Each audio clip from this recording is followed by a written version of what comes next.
এদিকে দেখতে পাচ্ছ বন্ধুরা, এগুলো আমি এক্ষুনি নিয়ে আসলাম বাজার থেকে আর কি। বেদানা নিল 200 টাকা কেজি, কম আলো না, বলছি একই রেট। আর আপেল নিল 100 টাকা কেজি, তো 1 কেজি নিয়েছিলাম। আর মৌসম্বি নিলাম 100 টাকার, এটা 80 টাকা কেজি করে দিচ্ছিলো।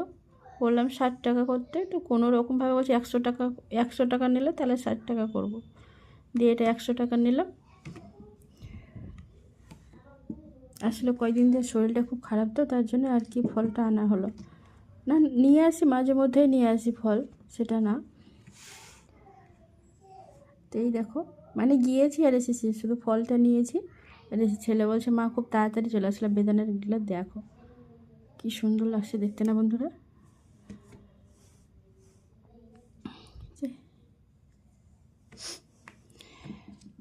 তো এই হলো আজকে ফলের বাজার। তো ভিডিওটা কেমন